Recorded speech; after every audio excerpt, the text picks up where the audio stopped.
process starts with the registration. Now, the registration allows the volunteers at Vive to learn more about the refugees. They learn about who their anchor relatives are, what type of documents they have, and what type of documents that they will need in order to get into Canada. There is also a recommended orientation that the refugees should attend, which tells the refugees how they will be getting from Buffalo at the site of Vive to the border of Canada. After the orientation, there's a process where they are assigned beds, and then after that, there's like a 5 or more day wait before they hear that they are going to Canada. Now, before working at Vive, I had my own ideas of what I thought refugees were.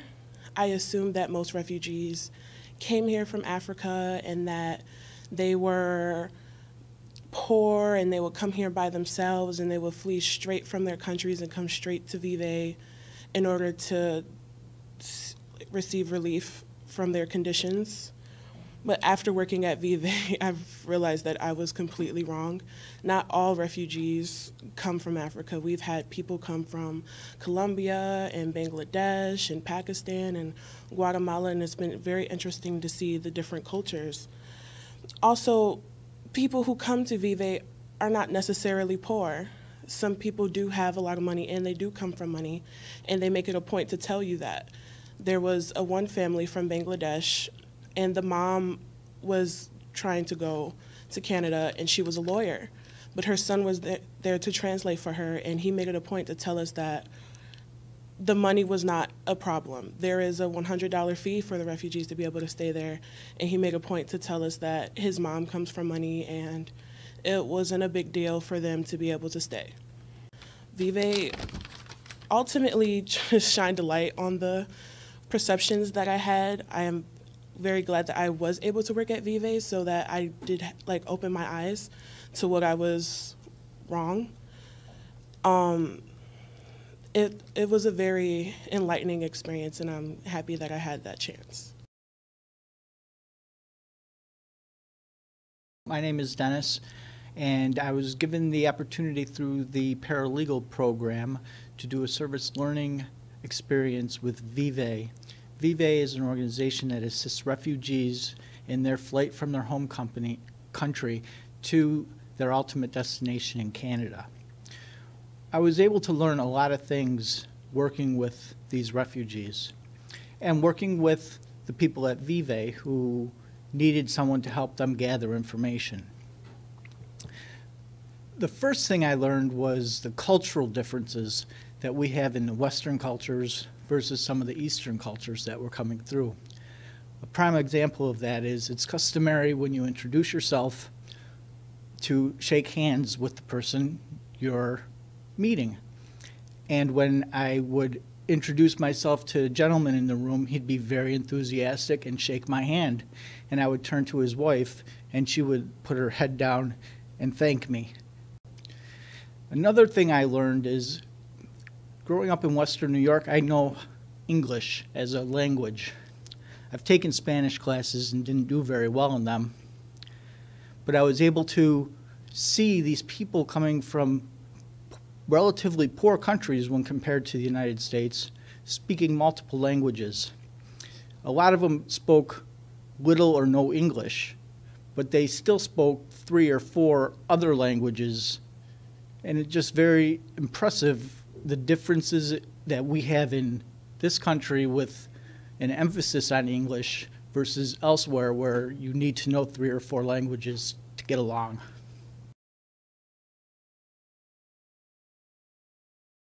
I've always been a pretty timid and shy person when it comes to getting out of my comfort zone, especially when it's in a professional setting.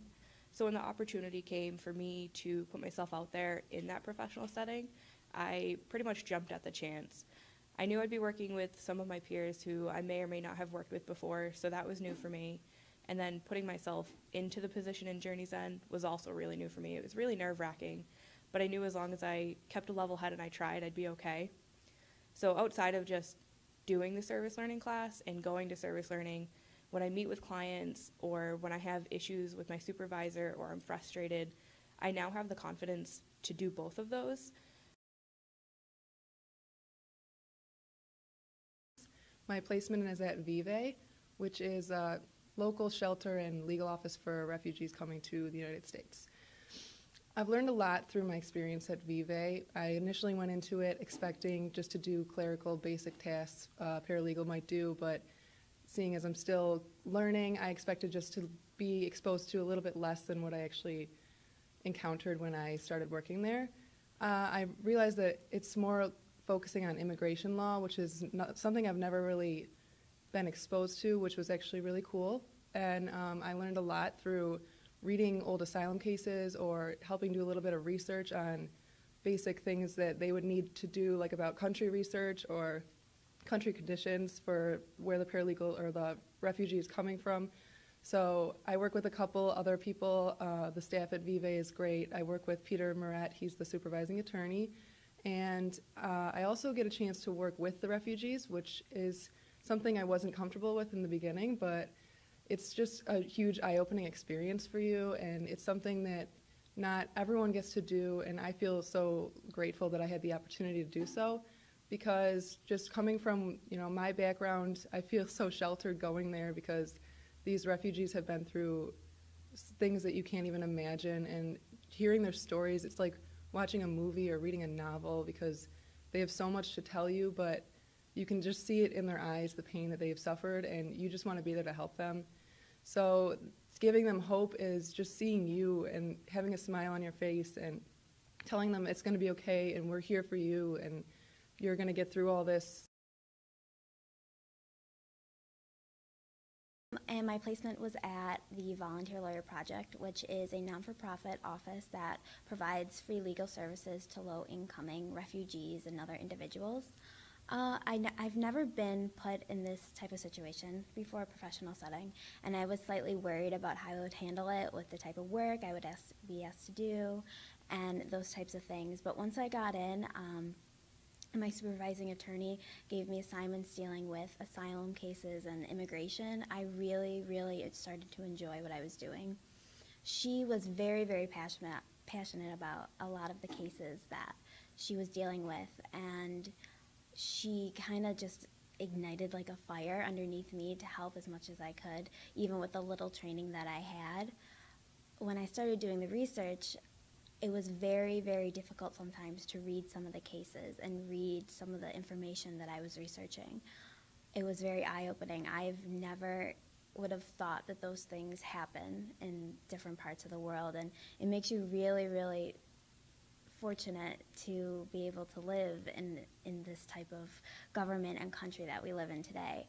I found that being, sheltered from those types of situations, I didn't really understand how someone could go through those types of things and still come out fighting and wanting to do everything they can. Another issue that I found that I struggled with is when people were trying to do things the correct way and our government was so stubborn, basically, and not allowing those people to stay and forcing them to go back to country conditions that you couldn't even imagine after what they've been through, brutalized, but because they didn't fit a certain criteria, they had to go back. And that was very frustrating. And I was working on this one case where this woman was trying to get asylum, and she was tortured and brutalized, but just because she was a woman and that happened to her, she wasn't allowed to stay because she, once again, did not fit a certain criteria. And I searched and searched at every different angle to help this attorney try to find something that could prove that she could stay. But sometimes it's so frustrating to know that those people have to go back and there's nothing you can do about it. But I think that's just part of dealing with this type of situation.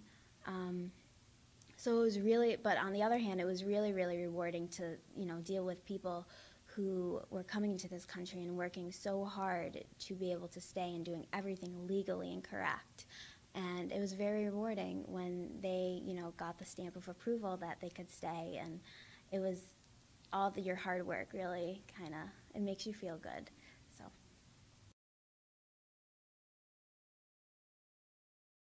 I'm taking a class for paralegal Service Learning with Refugees, and my placement is at Journey's End, which is a nonprofit organization that works closely with resettling refugees and aiding them in various legal services. Immigration Legal Services is a program offered at Journey's End that works closely with aiding low-income clients and providing services that they can't afford to help them out with family reunification, applying for citizenship, and naturalization. During my time at Journey's End, I was worried about my placement because I hadn't really worked with refugees before, but I was more worried about working in a legal office, which mostly people are worried about working with refugees directly.